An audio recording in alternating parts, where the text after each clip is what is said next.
Music. This is one of the main hub of the Strait of Malacca. The port of Singapore is now the world's second busiest after Shanghai. A crucial gateway linking Asia to the West, handling nearly 41 million containers each year. So a wide range of UH goods actually pass through our port daily such as electronics, UH machinery as well as food products. We are also actually a major hub for energy product UH such as petroleum and liquid natural gas.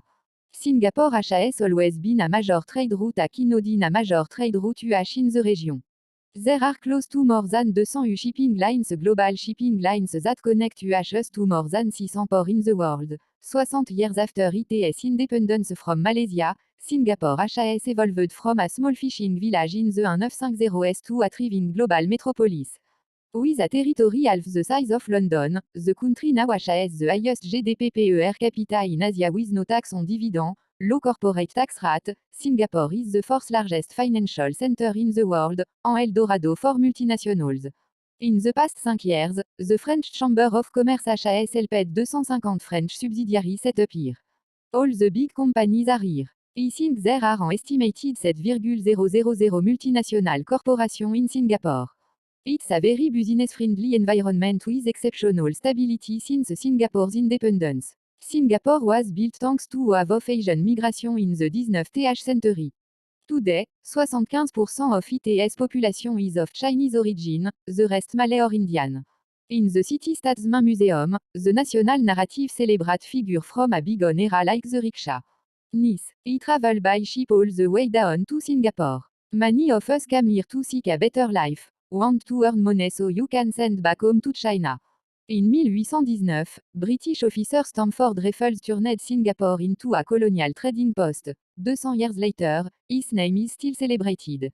But historians criticized his glorification of colonial figure, accusing the government of rewriting or erasing part of history for political purposes. This pressure forced some critics to abandon their work while others like Tongjin have gone into exile. The historian settled in Kyoto after exposing the arbitrary detention of hundreds of people by the government during the Cold War. I had my home raided. I had my UH laptop, my phone confiscated. I was called up for interrogation multiple times by the police. Singapore uses reading of history to justify the government's authoritarianism. Any part of the history that shows that the government made serious mistakes has been very much erased. We have created a very fragile society that doesn't have a diversity of views and that also unquestioningly accept authority. Beyond Singapore's tall building and luxurious facades, 1 million migrant workers do the hard jobs that keep the city running. They build the towers, roads, clean the home and make up 30% of the country's workforce. Many come from Bangladesh, Sri Lanka and India. They work in tough conditions for wages 2 times lower than what locals earn.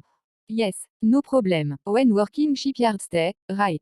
How many people are sleeping together in the dormitory? 14 men. When accident happened at the shipyard, company gives the treatment. Company.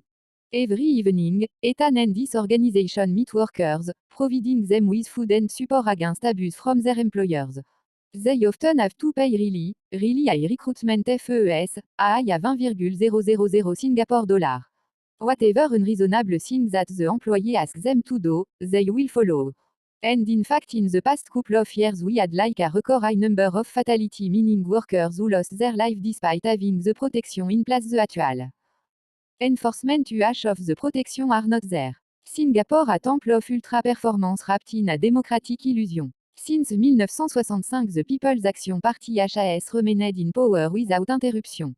An illiberal democracy where human rights defenders, especially those opposing the death penalty, are targeted by the government, prosecuted for misinformation or defamation. Hongland Park is the only place where demonstrations are allowed. For human rights activist Kristen Han, it is the very symbol of state control. Singapore is very punitive country. So you will see it in schools in the way that children are taught. You will see it in the workplace, the way that workers are sort of monitored by their boss. And I think the death penalty is just the most extreme and obvious version of that.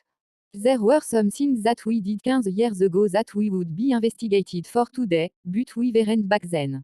Like this party has been in power with successive governments since 1959. They're not USD 2 people disagreeing. They're not USD 2 people saying numero. There not USD two people resisting. In May 2025, the ruling party reaffirmed its popularity, securing 87 of the parliament's 97 seats. The dissenting voices struggle to exist in a democracy under constant surveillance.